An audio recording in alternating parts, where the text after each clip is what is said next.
La primera película denominada como ciencia ficción fue Viaje a la Luna de Georges Méliès, que se puede ver a kilómetros, que es de una época más sencilla, más específicamente 1902. Aún se me eriza la piel del hecho de cuándo fue estrenada esta película. Debido a la época se nota que es tosca y simple, pero se empezó a mostrar una nueva clase de cinematografía que inició un género más del séptimo arte. Pasando más adelante y dando ejemplos más conocidos, tenemos El monstruo de tiempos remotos del año 1953, que tenía efectos prácticos de lo más avanzados en su época, como lo es el stop motion. Ya entrando en color, tenemos un capitán del género, 2001, Odisea del espacio, de 1968, con unos efectos prácticos que destacan por su naturaleza realista, o más bien creíble. Y si somos un poco más noventeros, podríamos poner de ejemplo a otro señor de la ciencia ficción. Parque Jurásico lo tiene todo. Un original soundtrack de lo más reconocible, unos efectos prácticos punteros en su época y un guión que es más que efectivo. Ese loco hijo del demonio lo logró.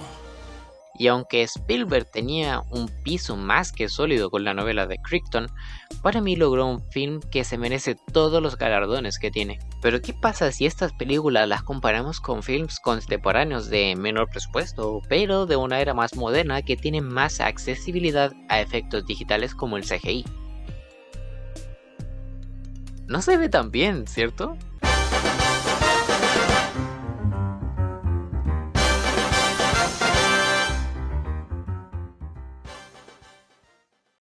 Dejando de lado presupuestos de ambas películas, que obviamente son por los opuestos, nos damos cuenta de los retos que pueden llegar a tener cierto tipo de películas. Comparado con producciones de otros géneros, como lo serían dramas o acción más soberbia y realista, nos podemos percatar de que la dificultad desciende drásticamente. Sin desmerecer obviamente a ninguna de estas películas, ya que apuntan a otro tipo de público, etcétera, etcétera, podemos observar que existen barreras muy distintas entre ambos géneros en términos de producción. Pongamos esto así. Si quisieras grabar un drama más focalizado en el guión y en cómo el desarrollo de sus personajes es vital en la trama, el presupuesto será invertido principalmente en el guionista, mientras que los escenarios y lugares donde se realizará el film se dejarán de lado para perfeccionar el argumento y las figuras principales de la historia. En el género de la acción pasa casi lo contrario, el enfoque es más a lo dinámico, en llamar la atención de su público a base de entretener sobre cualquier otra cosa, lo cual puede sonar mal en cierto modo, pero no deja de ser igual de admirable. Pero ¿qué pasa con la ciencia ficción?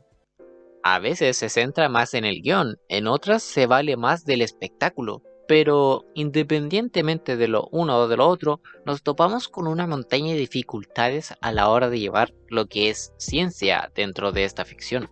Los elefantes de la habitación son los efectos prácticos y digitales, dos fuerzas que bien usadas y ejecutadas pueden lograr resultados increíbles, pero en otros casos, como puede ser el largometraje como lo sería Matrix Reloaded, que a pesar de tener un buen presupuesto, tiene escenas donde el CGI es el actor principal y decae para luego ser objeto de burla. Esto nos lleva a la pregunta, ¿existen cintas que a pesar de tener efectos o presupuestos limitados debido a su productora o a las limitaciones técnicas de su época, pudieron coronarse como películas de alto calibre? La respuesta es sí. Parque Jurásico, The Lost World, The Thing, Alien y Star Wars son ejemplos excelentes de cómo utilizaron de manera ventajosa los efectos prácticos o el CGI o incluso ambos en ciertos casos. Pero, ¿cómo lograron sobrellevar este impenetrable muro? Para poder entender la respuesta que les daré, tomaré a mis dos favoritos de los mencionados, empezando por el Jurásico. Con Jurassic Park en el 93, Spielberg le voló a la cabeza a todos con lo bien que se veía todo en su film.